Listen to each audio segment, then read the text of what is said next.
sunga sau ma lo se fu ma lo lava le tau tua le tunu ia lau ngalwenga masani ia wa lo fo I lau tau tua ia ma ufa pena ona fa sanga fa fia le tunu tu sai tu nei tu la fia me se fu nei vai tau fa le tonu fu tau wa tato ia au kile nei ai ve nei tu la fa tala fa tu fu ile il pa ia mal malu le tunu fa tato ma futa nei tu la fia I po fe lava ke lope e mo melte tato fa salonga ia to ona nei se tol pini tato po klame nei o lo se fo malo loina o lo eu lava au ya ma lo lava so fo moa ha lo le langi mama te tonu o so le me uma po fe lava o ia ya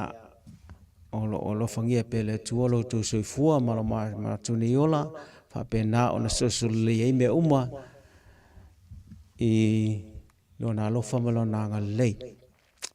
ai o tata proclamation fo nei te lu version tata filo ai mantua o mfaina watu nei proclame ono le lango malosi ale Beta Drive Community Trust ia male tatu leitio nei Radio Samoa ia fia lava tue filo ai fo nei fia tatu tue fa so ai foi so le la fia Salo ta fleiva ta to malolo ai si taimi tu atu foi mai nai fesili po ni fa popo foi e tu sai mal ta to ta upo fili ni fiaf lele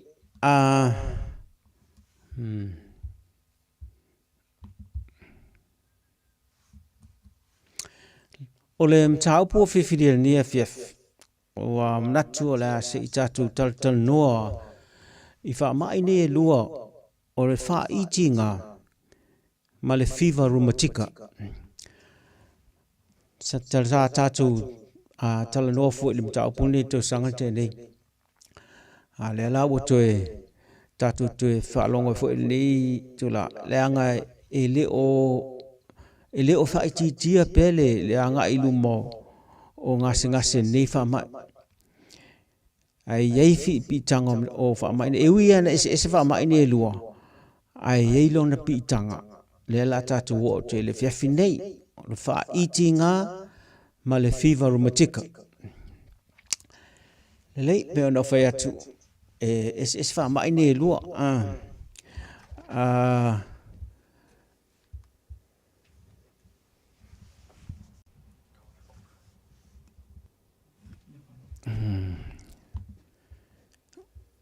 Ele se tofa sa o tu me nei ele vol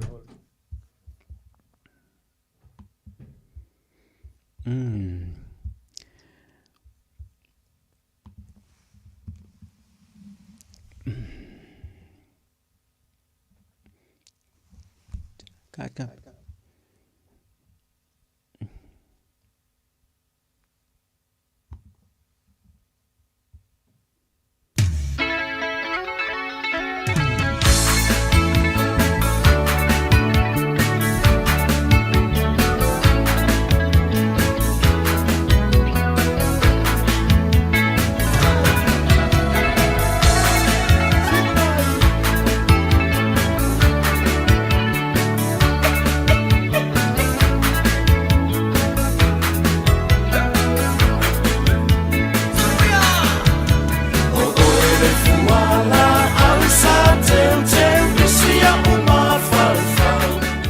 lei fa malu watu ia o le watu lima isi me ia ma halu e lunga le von ai o le tam fayet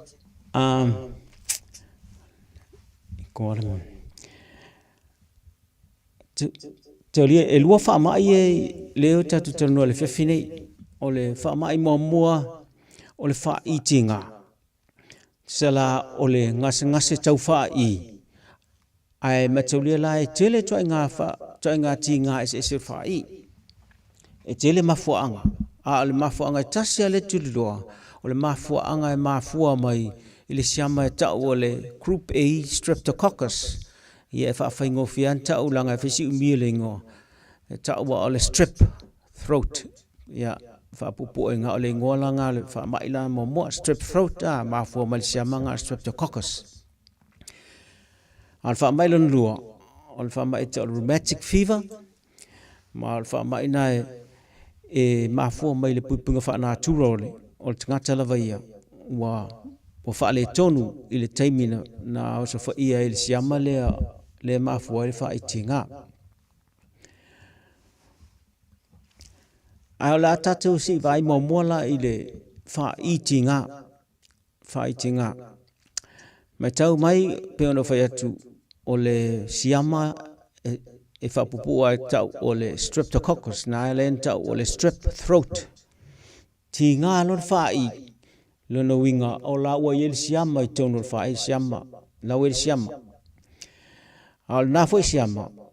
a tonu o istanga ta mama e mama ai tinga lo fa i o istanga ta ele mama ai o la tona ele mama ai ta o carriers ya o tanga ta i tinga fa i ya wa ma ai o le taimila e tale tanga tala o taimila e tale pe mafatua ia po ni me fa pena tau fonga e ono pisi mai e fafo ia le ea mena ma sawele le sia mai faf saulo le sia mai sa o le sia mai faf o e lava o tau lata tue ina i le vai me lava na e ngatna ia e ono miti ia la tul temi ma na vai la tu ton a me sia la pa fo la te tonu se potu po se vai po le fale vola pui ia e faingo fiela ona ulu fiel siama ia listangata mau o te le fa i ia ma mau le fa i le no foi le fa i le siama ia mfa pena lo na tupo foi le tinga fa i na tangata me la ne ele ina va ai lo la el tinga fa i ia mai si me umana pe masan yai le la fa le tulanga le a tinga ne la fa i ia fa pena na tinga mai ma au tafa ne o le fa i a e tango ti ile vai nga tonu na ta fa i ia e matua tinga mai o le mafai fainga ta no folo foi me ai wa tinga pe a folo ia pe inu fo ia fa fainta ona lau fula fa i ia tau mai nala wa ola sia mai tonu fa i ma fula tonu fa i e fa pena fala na e ono fiva tangata ma fa solonti ngalo na ulu ia ai mesia la e a fa pe fola e folo tonu fa o tangata le malfia na me o mai tonu fa i em fa fo na folo tonu na fa pena la na ngona tingal manava ia ma o se fo le fia tau sami ia ma ono fa we ma po pe o me na e atange pe atingar fa i al fa la ile o lo tonu po le ale le siama la yai ile o mafai wa ile lo tatu mata ia le siama la po le ale mele ma fuerte le tingar fa i o le me ala tonu fai o le halu vave halu le vai fo mai le anga se ilonga e fai le mele ta o le swab pe on tu titil mele tena se ilonga e tu ile fa si vai na tonu e olo mai tonu ia mena ta o swab ia na avelola ia le lab avesiaki maua mai le tali po le siama tonu le mawal siama le tu lo streptococcus ia pe ama le tasi lu aso fo ato asau le tali o le swab le pe avele lab le a fa pe ni la va ai tu fo mai o te le se e tele ana va ai tu wo fula wa ia me lo el fo mai wo fula mai tu tonu fa i pion to va ai el fa i na va tu mu mai tu ton a me na ta o tonsils ia e fa penalo na ave e fa la tu i ma sen ave in fa la wale ta o le moxol ia na uma san eu tu fa la na va e inu tasi ali mangor fa la le aso a ia se fulu aso in wai e ta ua tele le a toa le ona inu se fulu aso ai le luas fulu famo mua taluna mata i in manga e ta wana awana e alu se mea Mai salai tamaichi mai sai tamaichi pi o tamaichi lai chi ma lau tuplanga au talvo ula tole chilena pese chil fa mai ni ia fa penala mena la te tawala a fai o tamaichi ma tua te tawana vai ia matua le leina inu fala au tamaichi e ono avatu fala au fo mai ai fa perform mai e fa tali mel telefoni tu vilia tu pe taun fa au pelen mangar fala au elan fa tu pena lai fa tali le mela na ave sue se fa ma ni mel fala au le tau fia le amat tong fitia le anga ele fa tali le alu siama la o tele masal mel va ya tu fo mai mela tau tu na ma tu a fa inu fala au tamaiti tau tu na inu fa le fa tununga la va tuai a fa ya tu lo e fa au pea e fa au le se umar sfuluas langa te tawan umar sfuluas ia matua mai fo wa pele le siama o le siama to ton ia mai ma fai fo yo na fai le tui ia te la tui tinga ai ele ne tui le tui e fai mo isi tamai tipo e tangata ua le fai na inu fala au no sisi tu ai e mo mua na fa o nga fala au fa fa ngo fi tangata ni ai taselin mangalas mena ele le wa e tasele fa tolu lua pe fa tot le tu sala a to va ila a fai na va ai to no le o le fa i te mire le ufula ia piano fa te va tu mu matunu ai a fa te le mela sina tamai mela tite to nei lo la ia le telo siama lai pe fa al tin telo siama lai ai a mata lo le no manga ia a mata lo mano fala au tuile ai na mata lo manifi le mu atwa ia siama wala amata nin te pe il fala au tuile siama lua lili maso wa manifi fa ono le ivaso ia wa tusape le aini a unga le to tinga ai au lava nei tau fia fala le anga tele sa ia tamaiti po ma tu fo ele fo linga ma ilo tamaiti pe family to tinga tau filo le e tau tele le inu pe se a tors fuwas le anga mautino ai wa matuale ai amasia mai tonu o le fai awa le tulanga ye a le na faltong fitila o le fai tinga ia o mela le mo ia e o le tulanga le o le rheumatic fever la atulo rheumatic fever mela le mo pe ale leinten tong fitile le fai tinga le mal siama le streptococcus ia pe tong fiti ai le atoa po le tong fitia e fa sofia i lo le vanga tonu al tino le ta o le puinga fa natura po le immunity po le immune system o le vanga le tino tu sala te fausia mo protein fa pitua e la te tomo fai te persiama ona le le na te pe fo la au tui po le ais fo la tui le la ta fai nei le immune system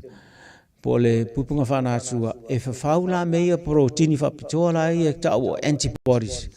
o la tau la ia e o e tape siama alfala vela ele na siama e tape ele na siama le tape e alwa tape se mapawhale anga tua ia mal tonga leo le fatu so o ngapona ivi ia ma le pau whape ma le whai ai pe o totonga na tele fa le anga tele mela le wa fau ele pupunga fa natura ele o siama a o pupunga fa natura le wa fa le sa o mele e uia la isi va ngol tin ia a le fatu ape to silina na le anga tele pe a fa ina mele rheumatic fever wai e umalo la le so le fever me umani ia a o tlo isi mele la ta to o jai su sala a fa pelo wa mo rheumatic fever ia e masalo mia la pe a de metro longa ia me mo mo sa tingal fa i tu sa fa pele ilo pe le ilo tingal fa i ai ama e fever lo ma pe tinga e so onga pona ai a me sa tinga e tasi se so onga ai tele fa solo i so onga pona ai ia pe ti nga fo fat ia pe pata fo se vai ngol tino ma patu ni se vai o me na masalo mi ai ia tulanga le o le rheumatic fever mai en alfo mai la na ti loa pe ti le po la tonu tulanga le me la na tonu vave na be vai fo mai vai lo GP vai lo fo mai fa la nga ia vave nei loa wai masalo mi le fo mai ia o te tau ona tau fia e refer lo fa mai langa ele mfaintong fiti tua ele mai le mai le amtanga tau lo tau fia no fila so fa mai la le o le rheumatic fever la le tata no e to ftinga la e lua vaenga so vaenga mo le fa tino le ile fa mai pe no fe tu le wo masalo mia nei ta avelo ta fia ai mun mele le si le vangalon lua pe mai alvas vanga mo le o le to ftinga le vanga mo e tau fia ina ia fa malo sia lava le awana i toe so ona fe wa il tamititi a me sa tawati le tau no e ia awana so on fe la ia malo lo le fatu a fatu le fula termina e le toe mana mia le toe mamafa tele ni mea wa e nga yoi tele fatu ia mati nga ai ma o an te wa po no fo mo ele fatu me na tau fia ina ia fa malo lo le fale ai fa nga solo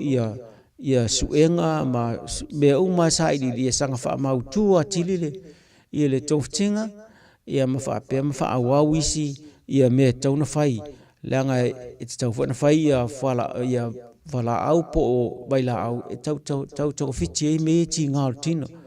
wa te mi le am tua ti nga so onga ponai ti nga fa solo pe no va tuai le nga tafela le e fa fai foi la ma na fa vai tui po fala tui ina ia fa pena ta pe ni si sia mo toi ina ia tau fai ta afi le mele fula ia le fatu ma vai nga ese tino na lai fa awa we pele no fala tui mele ta fia a fa ma lo le tamititi i fa ma ina ia wala wa fai le fale ia ele fa ana ma lo ia mai ono o ya stulanga le anga tel fatu me na tau fia i mol taimilea pe a ma le tasi le lima va e o atua nai masina pa yaso i masina o tau fai atong fititia wai e mtua va ai le tulanga sao le ngosang le mue tau na ele fatu le ai a o lo wa matua toa le tamititi wale to yaise se ti nga ma la o solo le me ia ona failo le fofuanga o le alu le fale e no foi ai fa wa na tu le fale wa e ia community nurses na ai atu fa tonu atu e fai tu e tamati e fale ma o tu la ia e fai masina tai tasi le tu le masina tu pensing a mata atu ala fale mai tai mi ele ite tu tamati ia ona failo le tu mo ia o le tonga tinga la le fa umi lo na lua la tun fa umi le lo e ala na fai ta o tun fi fa langa se fulu to sanga le la fa solo e ne tu tinga la e tasi tu le masing ia ma tau mai se fulu to sanga me na ele anga tel pe o le tu langa langa e le ma ala fia wa ale fa media ia me tonu ale o fa ele tonga tinga le ine tong fai au lava ne to e mo se fa itinga ia mau atu ele sisi rheumatic fever awa ele fa pe tasi rheumatic fever e uma rheumatic fever le na amatene ai to e ono afa ina fo si same to sawe fo sisi rheumatic fever ia na fa popo ale ia lo leanga le si leanga ia mau atu stu langa leanga tele ia le tamititi se o mena leanga tele le o tu langa ne rheumatic fever ona tu langa ia wa e no for fale ia fa solo e pe tu ia i masina te tas e fa tonu le ia nurse e to e watu fai tu ia fale ia ai ngata na a fa pe fu e fai ni on tong tinga fa ni fo me fa pena ia e te tau fu ina tau e fo mai ni fo ia awan e ia loa wa e loa te tau wan to fai si vai chui fa popo ile taimina fa yen to fitina ina ia pupuia ma ile to ulu fiol tino ile siama le wa fa na ulu mai I taimi fa ia e fa ye nifo ia ai ele ngatola le tawana nofo le a fa pe fo ia pola lava a mai va vena vai fo mai wa le lopo to tinga fo fa I wa pen fa to le taimi nei o le wo mole le wo mole le anga te le mati five ai would e le sfuto sanga le fa e te le lava no e to on tupo fo le le mati five sanga fa le anga te le ia le fat ia o mela ia e tau mai e pe e o fa tasi fa mai e lua fa itinga mal rheumatic fever o meni tele na vema me e sanga a fia ngo fia e tele la ia a mai sa mai chile te autua o le lima tau sanga le sfuliva tau sanga e se ta tele mai ni a tele alfa le fa itinga no inga e tele fa na leva no e no o rheumatic fever mai tau mai tinga fa I e tele loa e te ia wo rheumatic fever me na o le tele a tanga tsa fa ina o le telefona na o leva no e mo wa I isi rheumatic fever ma tanga tale tinga fa I ale ngata fa le o lona lua o le tulanga le nofo a to tele to no fale pol mele fa palangi to le overcrowding langa e tele le tulanga le nofo le tu mama ia ma fa ngo fie o no la siama pe o siama la le fe na o le tonu fale ma fa ngo fie na miti ia ila ili te mil tumutumu ia pe atale sisi ala il siama le me la le anga tele ia mole nofo to tele tonu fale ia peno tau o fora lon tolu tamaiti mai le lima le sfuliva tau sanga le mai tau e tele a mesa ta tau pasifika malau maoli tele ai ia ona o tamaiti ai e teimi o ia onga ma teimi ta alo e tele ana fela tai tele ia ma tupu ai ia mea e ono fe pesi e fa mai ia a mesa fela mele me tau mea ai ma mo mea inu ia tamaiti ai a fetufa ia la tau mea ai mea inu ele e pe ele ano ia ai le lo life a vea ia siama mai listanta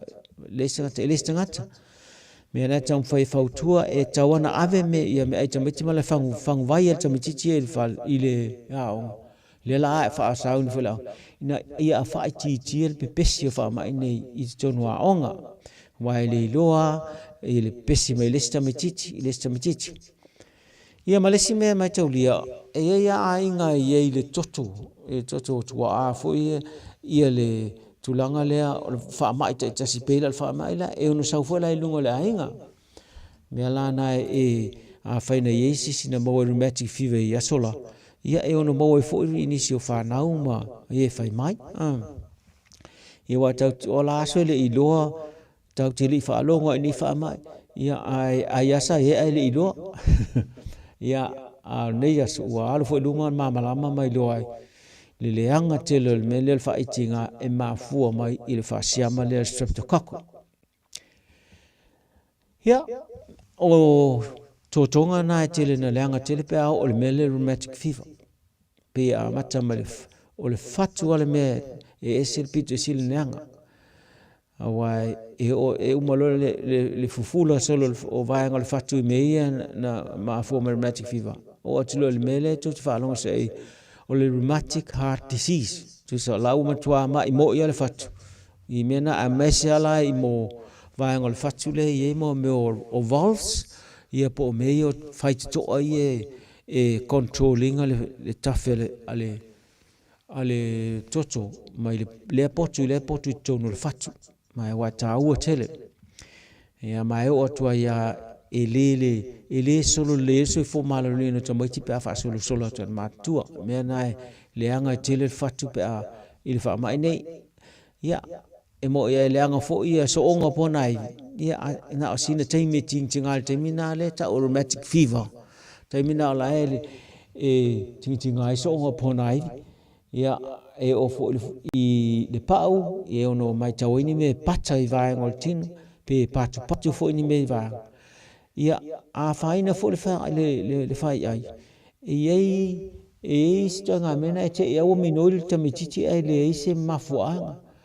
pe minoi le lima po le vai po of falling foi o a tone e fengtana na mai tawina se longa te matua e va ai tonu stangata ai e mara pe no fa te o minoi ia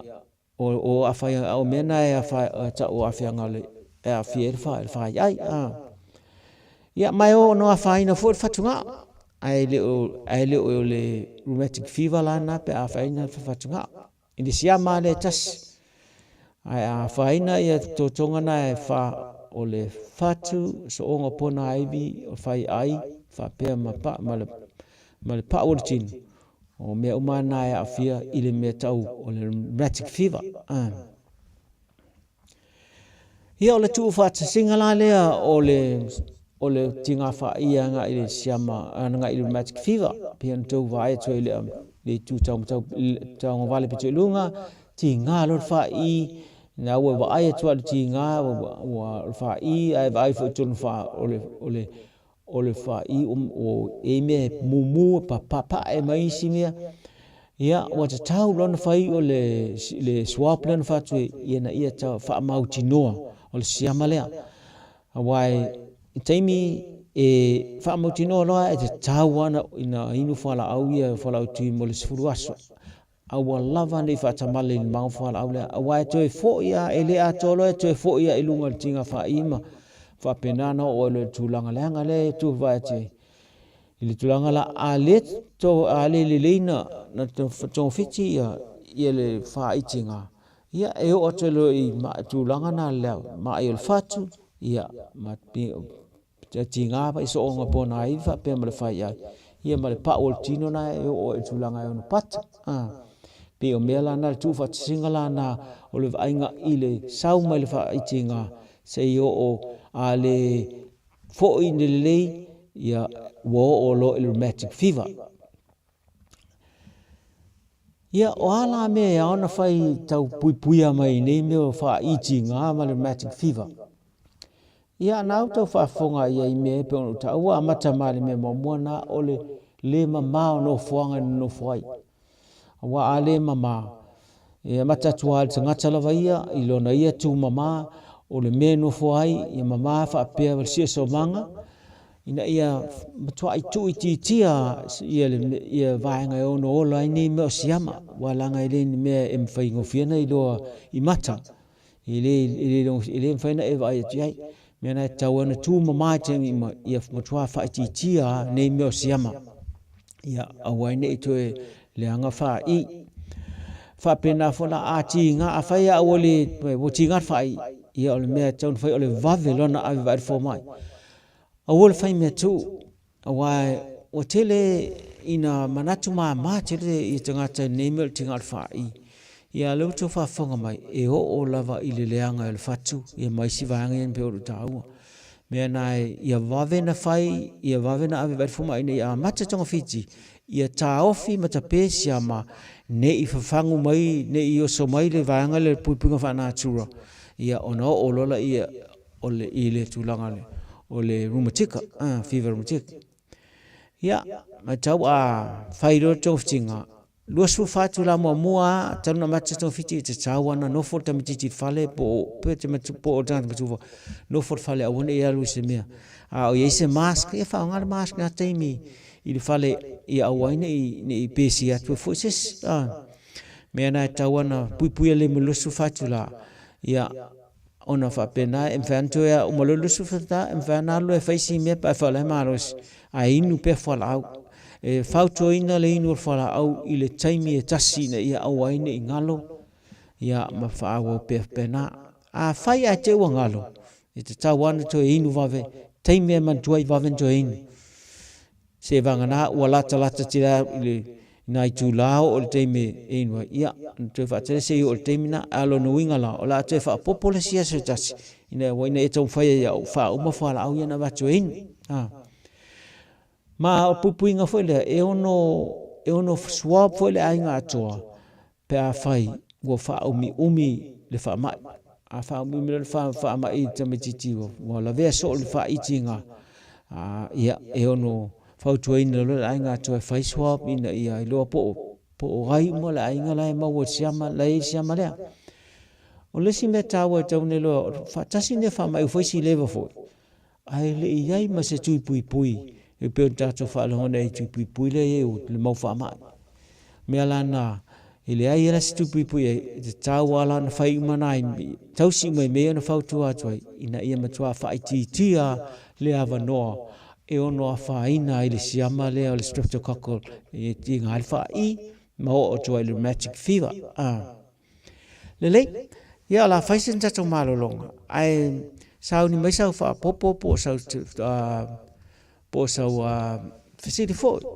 mai sa pa fa isi si na isi si to ai ngana fa ina ile tau sa ua mai so lo swafa pa me fa so mai de tulanga po isi si na mawai a wani aunga ile tau fa lo mal swafa ai na ia fa manino atile tatu ma wa o le mele tau le fi fa lo ile o se mele le pe a o tamititi ile rheumatic fever le anga na auto va fongai ile to fo ile le anga le fat